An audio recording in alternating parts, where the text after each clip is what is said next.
Do you know that this small device can help you if you have been infected with COVID-19 and you begin to have some discomfort? This little device called pulse oximeter is a small, lightweight device used to monitor the amount of oxygen carried in the body. This non-invasive tool attaches painlessly to your fingertip, sending 2 wavelengths of light through the finger to measure your pulse rate and how much oxygen is in your system. Today, we are going to talk about pulse oximeter and why you should have it. Why do you need to have this device if you have shortness of breath? Or you are struggling to breathe? How this device can help you during COVID-19 and some other supplement to be taken when you are infected with this virus shall be discussed in this video. Be sure to watch until the end, because there's one that not too many people know about. So if you are ready, let's get into it. Disclaimer: this content is for educational and informational purposes only. It is not intended to be a substitute for professional medical advice, diagnosis, or treatment. Please consult with a physician with any questions that you may have regarding a medical condition. Never disregard professional medical advice or delay in seeking it because of something you watch in this video. We strive for 100% accuracy, but errors may occur, and medications, protocols, and treatment methods may change over time. So if I got tested today and a positive test came back and I just have mild symptoms, what's one of the first things that I can do while I'm at home? Well, if you're not having really shortness of breath, you're probably okay. But if there's any kind of lung discomfort or shortness of breath, it may be worthwhile investing in a device called a pulse oximeter. This is a device that just slips onto your finger. And it basically tells you 2 different things. Number 1, it tells you what your pulse is, your heart rate, and it also gives you something called the SpO2. That's your oxygen saturation. Now, generally speaking, if your oxygen saturation is 95 and above, then you're probably okay. If it starts to drop down, however, at rest between 90 and 94, then you're kind of getting into sort of a yellow zone, if you will, a caution zone. But if it drops less than 90%, so if it's in the 80s, in other words, then that's more of a red zone. That's where you are clearly hypoxemic, and you'd probably need to go into the emergency room to be evaluated for supplemental oxygen. If you don't have a pulse oximeter, some of the surrogates for this would be persistent shortness of breath, or if you have cyanosis or blue lips or tongue.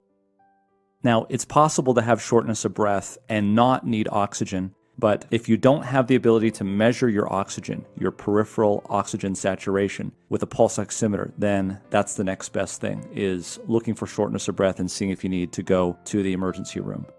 Now, if you're already on oxygen as a baseline because you've got lung disease, then you should be on your regular amount of oxygen, and your oxygen saturation should be kind of where you're used to it being. If it starts to drop down, that would be the same sort of situation where it's time to go to the hospital and be evaluated, because that could be a sign. A low oxygen saturation could be a sign that you're getting pneumonia from COVID-19.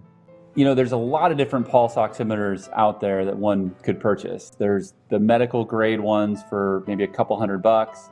There's the type that you show that just go on a finger and are really small and portable. Some of those sell online for as cheap as $20. How can someone tell what's a good pulse oximeter to consider buying? Well, they've actually done some tests to see how accurate they were, and we'll post that in our description below. You can see here the ones that seem to do well on at least independent evaluation. Any other tips for using it? Anything that people should know when they're using a portable pulse oximeter? Yeah, it's just like taking a blood pressure. So you need to be sitting down for a couple of minutes, not doing anything exertive, and be at rest. Slip it on your finger. Don't take the first number that pops up. It's got to sort of learn your pulse a little bit, and so give it about 30 seconds to adjust, and then read the number off. What about nail polish, if I'm wearing nail polish? Yeah, so you want to make sure that it's reading the color of your blood. So you don't want to have any nail polish on the finger that you're using it on. So that's a good point. You want to remove the nail polish on the finger.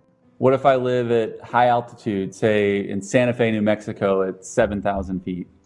Yeah, so as you go up, that's a natural reason for your oxygen saturation to drop. So high altitude would be one of those things. And you may want to have somebody who's not at risk or having COVID symptoms to put it on, just to kind of see what it would be normally at that level. If you're up at 15,000 feet, 10,000 feet, a normal person's saturation is going to be probably in the low 90s, high 80s.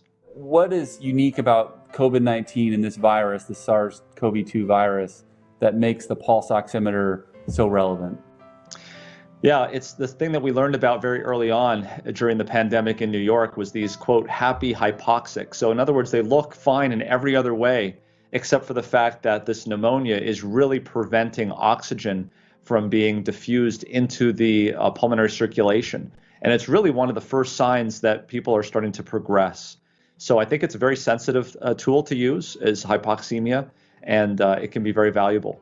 How is hypoxemia different than hypoxia?